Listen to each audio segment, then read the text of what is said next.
ಚಿನ್ನಾಭರಣ ಖರೀದಿ ಮಾಡಬೇಕಾದ್ರೆ ಇನ್ನೊಂದಿರುತ್ತೆ ಸರ್, ಮೇಡಮ್ ಇದಕ್ಕೆ ಸ್ವಲ್ಪ ಇದು 5% ಮೇಕಿಂಗ್ ಚಾರ್ಜು, ವೇಸ್ಟೇಜ್ ಚಾರ್ಜು ಅಂತ ಹಾಕ್ತಾರೆ. ಸೊ ಇದ್ರ ಬಗ್ಗೆ ಯಾವ ರೀತಿಯಾದಂಥ ಗಮನವನ್ನು ಗ್ರಾಹಕ ವಹಿಸಬೇಕು? ಮೇಕಿಂಗ್ ಚಾರ್ಜು ಮತ್ತು ವೇಸ್ಟೇಜ್ ಚಾರ್ಜು ಯಾವುದಾದ್ರು ಒಂದು ಮಾತ್ರ ಪರ್ಟಿಕ್ಯುಲರ್ ಆಗಿ ಹಾಕಬೇಕು ಅನ್ನುವಂಥದ್ದು ಇದೆ ಅಲ್ವಾ? ಆ ರೀತಿ ಏನಿಲ್ಲ, ಒಂದೇ ಹಾಕಬೇಕು ಅನ್ನೋದು ಏನಿಲ್ಲ. ಈ ಚಿನ್ನದ ಬೆಲೆ, ಮೇಕಿಂಗ್ ಚಾರ್ಜು, ಆಮೇಲೆ ವೇಸ್ಟೇಜು ಇದೆಲ್ಲ, ಆಮೇಲೆ ಇದ್ರ ಜೊತೆಗೆ ಏನು ಕಲ್ಲಿನ ಚಾರ್ಜು ಅಂತ ಕೂಡ ಹಾಕ್ತಾರೆ ಸರ್. ಆ ಚಾರ್ಜಸ್ ಅಲ್ಲೇ ಇನ್ನೊಂದು 2 ಗ್ರಾಮ್ ಚಿನ್ನ ಬರುತ್ತೆ ಸರ್, ಆ ಲೆವೆಲ್ಗೆ ಹಾಕ್ತಾರೆ. ಸೊ ನಾವು ಸರಿಯಾಗಿ ಅದನ್ನು ಅರ್ಥ ಮಾಡ್ಕೋಬೇಕು ಅಂದರೆ, ಇದನ್ನು ಕನ್ಫ್ಯೂಸ್ ಮಾಡೋದಕ್ಕೆ ಕೆಲವ್ರು ಮಾಡ್ತಾರೆ ಇದನ್ನೆಲ್ಲ. ನಾವು ಅರ್ಥ ಮಾಡ್ಕೊಳ್ಬೇಕು ಅಂದರೆ ಏನು ಮಾಡಬೇಕು, ಅವರು ಈ ನೆಕ್ಲೆಸ್ಸು ಇಷ್ಟು ತೂಕ ಇದೆ, 10 ಗ್ರಾಮ್ ತೂಕ ಇದೆ ಅಂತ ಇಟ್ಕೊಳ್ಳಿ, ಅದು ಕೊಟ್ಟು ಎಷ್ಟು ಬೆಲೆ ಹೇಳ್ತಾರೆ ಅವರು, ಆ ಬೆಲೆನ 10ರಿಂದ ಡಿವೈಡ್ ಮಾಡಿ 1 ಗ್ರಾಮ್ಗೆ ಎಷ್ಟು ತಗೊಳ್ತಾ ಇದ್ದಾರೆ ಅವರು. ಆ ರೀತಿ ನಾವು ಕರೆಕ್ಟಾಗಿ ತಿಳ್ಕೊಂಡಾಗ ಅವ್ರು ಏನು ಮಾಡ್ತಾ ಇದ್ದಾರೆ ಅನ್ನೋದು ಅರ್ಥ ಆಗೋಗುತ್ತೆ. ಚಿನ್ನದ ಬೆಲೆ ಗೊತ್ತಲ್ವ ನಮಗೆ. ಸೊ ಇವಾಗ ನಾವು ಅದನ್ನು ಡಿವೈಡ್ ಮಾಡಿದಾಗ ಚಿನ್ನದ ಬೆಲೆಗಿಂತ ಎಷ್ಟು ಜಾಸ್ತಿ ಬಂತು 1 ಗ್ರಾಮ್ಗೆ ಅನ್ನೋದು ಗೊತ್ತಾಗೋಗುತ್ತೆ ನಮಗೆ.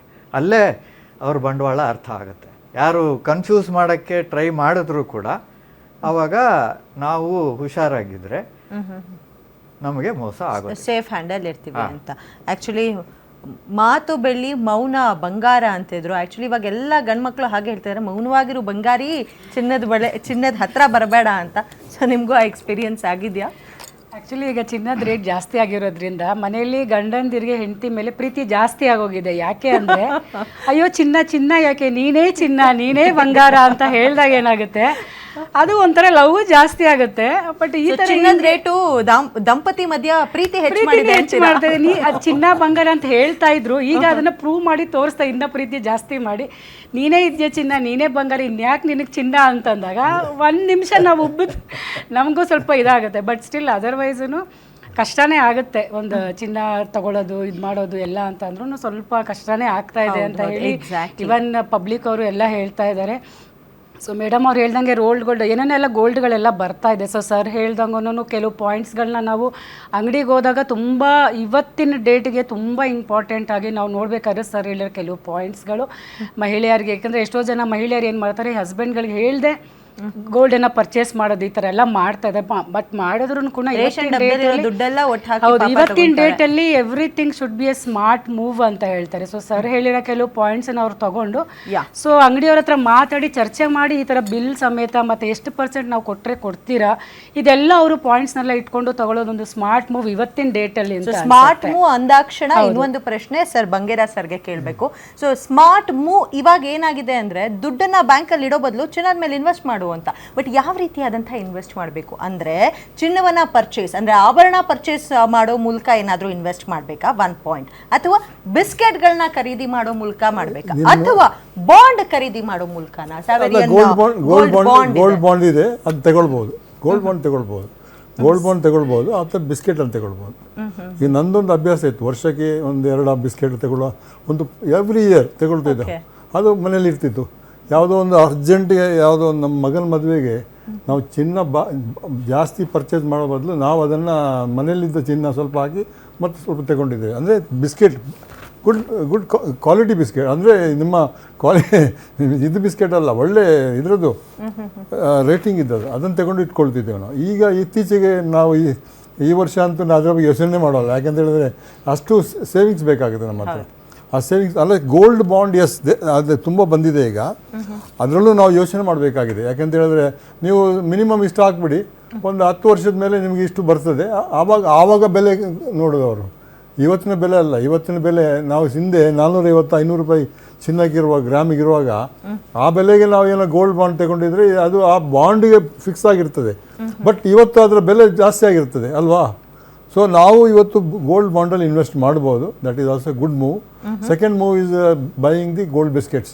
If you are having surplus money, anything is like that. ಅದರಲ್ಲಿ ಏನಂತೇಳಿ ಇವ್ರು ಹೇಳ್ದಂಗೆ ಬಿಲ್ ಮಾಡೋದು ತಗೊಳ್ಬೇಡಿ ಅಂತ ಹೇಳ್ತಾರೆ. ಕೆಲವ್ರಿಗೆ ಏನಾಗುತ್ತೆ ಅಂತ ಹೇಳಿದ್ರೆ ಬಿಲ್ ಮಾಡೋ ಧೈರ್ಯ ಬರೋಲ್ಲ. ಯಾಕಂದರೆ ಕ್ಯಾಶ್ ಹೆಂಗೆ ರೆಕಾರ್ಡ್ ಮಾಡೋದು? ಬಿಲ್ ಮಾಡಿದರೆ ಅದು ಇದಾಗುತ್ತಲ್ಲ. ಬಿಲ್ ಮಾಡಿದ್ರೆ ಕ್ಯಾಶ್ ಕೊಟ್ಟು ಬಿಲ್ ಮಾಡಿದರೆ ಅದು ಅಲ್ಲಿ ಅವ್ರದ್ದು ಹೋಗಿರ್ತದೆ. ಪಾನ್ ಕೊಡಿ ಅಂತ ಹೇಳ್ತಾರೆ ಅವರು. ಎಕ್ಸಾಕ್ಟ್ಲಿ. ಅಷ್ಟು ಎಷ್ಟು ಜಾಸ್ತಿ ಕೊಟ್ಟಾಗ ಪರವಾಗಿಲ್ಲ, GST ಆಚೆ ಈಚೆ ಮಾಡ್ಕೊಳ್ಳೋಣ, ಬಿಲ್ ಬೇಡ ಅಲ್ವಾ, ನಮ್ಮದೇ ಅಂಡರ್ಸ್ಟ್ಯಾಂಡಿಂಗ್ ಇರಲಿ ಇಲ್ಲ, ಅದೆಲ್ಲ ಮಾಡಬಾರ್ದು. ಅದು ಮಾಡಬಾರ್ದು. ಮಾಡಿದರೆ ನೀವು ಸಿಗಾಕೊಳ್ತೀರಾ. ಯಾಕಂತೇಳಿ ನಾಳೆ ನೀವು ಸೇಲ್ ಮಾಡುವಾಗ ನಿಮಗೆ ಅದರ ಬೆಲೆ ಗೊತ್ತಿರೋದಿಲ್ಲ. ನಾನು ಇತ್ತೀಚೆಗೆ ಒಂದು ಯಾವ ಸಣ್ಣ ಒಂದು ರೀಮೇಕಿಂಗ್ ಮಾಡಲಿಕ್ಕೆ ಹೊರಟಿದ್ದೆ. ನನ್ನೊಂದು ಗೋಲ್ಡ್ ಡೈಮಂಡ್ ರಿಂಗ್ ಹೋಯಿತು. ಅದನ್ನು ಪುನಃ ಒಂದು ನನಗೆ ಎಷ್ಟೋ ಜನ ಆವಾಗ ಹೇಳಿದ್ರು, ನೀವು ಹಾಕಲೇಬೇಕು ಯಾವತ್ತು ಅಂತೇಳಿ. ಇಲ್ಲ, ನೀವು ಕರೆಯಲ್ಲ. ಸರಿ, ನೀವು ಗೋಲ್ಡ್ ಬಾಂಡ್ ಅಂತ ಹೇಳಿದ್ರಿ ಅಲ್ಲ, ಸೊ ಅದು ನಮ್ಮ ಲೇಡೀಸ್ಗೆ ಏನಾದರೂ ಫ್ರೀ ಲೈಕ್ ಈಸಿಯಾಗಿ ಇಲ್ಲ, ಹೇಗೆ ಈಸಿ ಏನಿಲ್ಲ. ಅದಕ್ಕೆ ಇದು ಇಷ್ಟು ಅದಕ್ಕೊಂದು ಫಿಕ್ಸ್ ಆಗಿರ್ತದೆ, system ಇಷ್ಟು ಅಂತ ಫಿಕ್ಸ್ ಆಗಿರ್ತದೆ.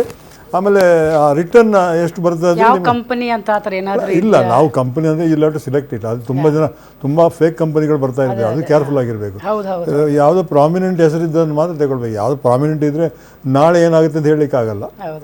ಇದು ಒಂದು ಇದು ಆಗಿದೆ. ಸೇವಿಂಗ್ಸಲ್ಲಿ ನಾವು ಹೋಗುವಾಗ ಗೋಲ್ಡ್ ಬಾಂಡ್ ಯಾವುದಿದೆ ಅಂತ ಹೇಳಿದ್ರೆ ಪ್ರಾಮಿನೆಂಟ್ ಯಾವುದೋ ಕಂಪನಿ, ಅದು ಗೌರ್ಮೆಂಟ್ ಏನು ರೆಕಗ್ನೈಸ್ ಕಂಪನಿ ಇದ್ರೆ ಮಾತ್ರ ಹೋಗಬೇಡಿ. ಯಾಕಂದರೆ ಸರ್, ಇನ್ನೊಂದು ಈ GMS ಅಂತ ಗೋಲ್ಡ್ ಮಾನಿಟೈಸಿಂಗ್ ಸ್ಕೀಮ್ ಅಂತ, ಸೊ ಅದ್ರ ಬಗ್ಗೆ ಏನಾದರೂ ಮಾಹಿತಿ ನೀಡಬಹುದಾ ಸರ್? ಅಲ್ಲ, ನನಗೆ ಅಷ್ಟು ಇದರ ಐಡಿಯಾ ಇಲ್ಲ. ಒಂದು ಮಾನಿಟೈಸಿಂಗ್ ಸ್ಕೀಮಲ್ಲಿ ಏನಾಗುತ್ತೆ ಅಂತ ಹೇಳಿದ್ರೆ, ನೀವು ಇವತ್ತೇನೋ ತಗೊಂಡದ್ದು ಮಾನಿಟೈಸ್ ಮಾಡುವಾಗ, ನೀವು ಬಾಂಡ್ ತಗೊಂಡಾಗ ಮಾನಿಟೈಸ್ ಮಾಡುವಾಗ ಆ ದಿನದ ರೇಟಿಗೆ ಅವರು ಮಾನಿಟೈಸ್ ಮಾಡೋಲ್ಲ. ನಿಮ್ಮ ಅಪ್ರಿಸಿಯೇಷನ್ ಎಷ್ಟಿದೆ ಅದರ ಪ್ರಕಾರ ಕೊಡ್ತಾರೆ ಅವರು. ಈಗ ಫಾರ್ ಎಕ್ಸಾಂಪಲ್ ನೀವು ತಗೊಳ್ಳುವಾಗ ಅದರ ರೇಟ್ ಕಮ್ಮಿ ಇತ್ತು, ಇವಾಗ ರೇಟ್ ಜಾಸ್ತಿ ಆಗಿದೆ. ಆವತ್ತಿನ ರೇಟಿಗೂ ಇವತ್ತಿನ ರೇಟಿಗೂ ತುಂಬ ವ್ಯತ್ಯಾಸ ಇರುವಾಗ ಅವನು ಎಲ್ಲಿಂದ ಕೊಡ್ತಾನೆ? ರಿಟರ್ನ್ ಬಂದಿರಬೇಕಲ್ಲ.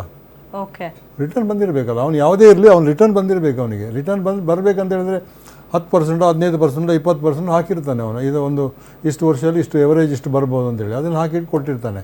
ಸೊ ಅದು ಭಾಳ ವೆರಿ ಡೆಲಿಕೇಟ್ ಸಿಚುವೇಶನ್ ಅದು. ಈಗ ಆ ಪರಿಸ್ಥಿತಿಗೆ ಹೋಗಬೇಡಿ. ಸೊ ಒಟ್ಟಾರೆ ನೀವು ಅಲ್ಲ, ನೀವು ಏನು ಹೇಳಿದ್ರು ಈಗ ಅಂತೇಳಿ ಸೈಲೆಂಟ್ ಆಗಿ ಭಾಳ ಏನು ಶಬ್ದ ಇಲ್ಲದೆ ಒಂದು 5-6 ರಾಷ್ಟ್ರಗಳು ಚಿನ್ನ ಖರೀದಿ ಮಾಡ್ತಾ ಇದೆ, ಇನ್ಕ್ಲೂಡಿಂಗ್ ಚೈನಾ, ರಷ್ಯಾ. ಆಮೇಲೆ ಯಾವ್ದಾವ್ದು ರಷ್ಯಾ ದೊಡ್ಡ ಕಂಟ್ರಿ ವಿಚ್ ಆರ್ ಹ್ಯಾವಿಂಗ್ ಸಮಸ್ಯೆ ಇದೆ ಅಮೆರಿಕದಲ್ಲಿ, ಅವ್ರು ಮಾಡ್ತಾ ಇದ್ದಾರೆ. ಹಾಗೆ ಡಾಲರನ್ನು ಕನ್ವರ್ಟ್ ಮಾಡ್ತಾ ಇದ್ದಾರೆ. ಒಂದು. ಎರಡನೇದು ಏನಂತ ಹೇಳಿದ್ರೆ ಇಂಡಿಯಾ ಸೈಲೆಂಟ್ಲಿ ಮಾಡ್ತಾ ಇದೆ, ಯಾರಿಗೂ ಹೇಳಲಿಲ್ಲ. ಅವ್ರು ಎಷ್ಟು ಮಾತಾಡಿದ್ರೆ 50% ಮಾಡಿ, ನೀವು 70% ಮಾಡಿ, ನಾವು ಅದನ್ನು ತಲೆ ಕೆಡಿಸ್ಕೊಳ್ಳೋದಿಲ್ಲ. ಡಾಲರ್ ಬೆಲೆ ಜಾಸ್ತಿ, ಇದು ರುಪಿ ಬೆಲೆ ಕಮ್ಮಿ ಆಗಿದೆ, ಡಾಲರ್ ಬೆಲೆ ಜಾಸ್ತಿ ಆಗಿದೆ ಅಂತೇಳಿ ಅದರ ಮೇಲೆ ಡಿಪೆಂಡ್ ಆಗಿದೆ ಅಲ್ಲಿ ಅಮೆರಿಕದಲ್ಲಿ. ಆದರೆ ನಮ್ದು ಏನಾಗಿದೆ ಅಂತ ಹೇಳಿದ್ರೆ, ಈಗ ನಾವು ಏನು ತಗೊಳ್ತಾ ಇದ್ದೇವೆ ಚಿನ್ನ ಮಾರ್ಕೆಟಲ್ಲಿ ಒಂದು ಒಳ್ಳೆ ರೇಟಲ್ಲಿ ತಗೊಳ್ತೇವೆ. ತಗೊಂಡು ಈಗ ಡಿಮಾಂಡ್ ಆ್ಯಂಡ್ ಸಪ್ಲೈ ನೋಡುವಾಗ ಡಿಮಾಂಡ್ ಜಾಸ್ತಿ ಆಗಿದೆ, ಸಪ್ಲೈ ಕಮ್ಮಿ ಆಗಿದೆ, ರೇಟ್ ಜಾಸ್ತಿ ಆಗಿದೆ. ಅದಕ್ಕೆ ರೇಟ್ ಜಾಸ್ತಿ ಆಗಿದ್ದೀರಾ. ಆ್ಯಂಡ್ ಆಲ್ಸೋ ಇನ್ವೆಸ್ಟ್ ಮಾಡ್ಬೇಕಾದ್ರೆ ಗಟ್ಟಿ ಚಿನ್ನಕ್ಕೆ ಮಾಡಿ ಅಂತ ಹೇಳ್ತಾ ಇದ್ದೀರಾ.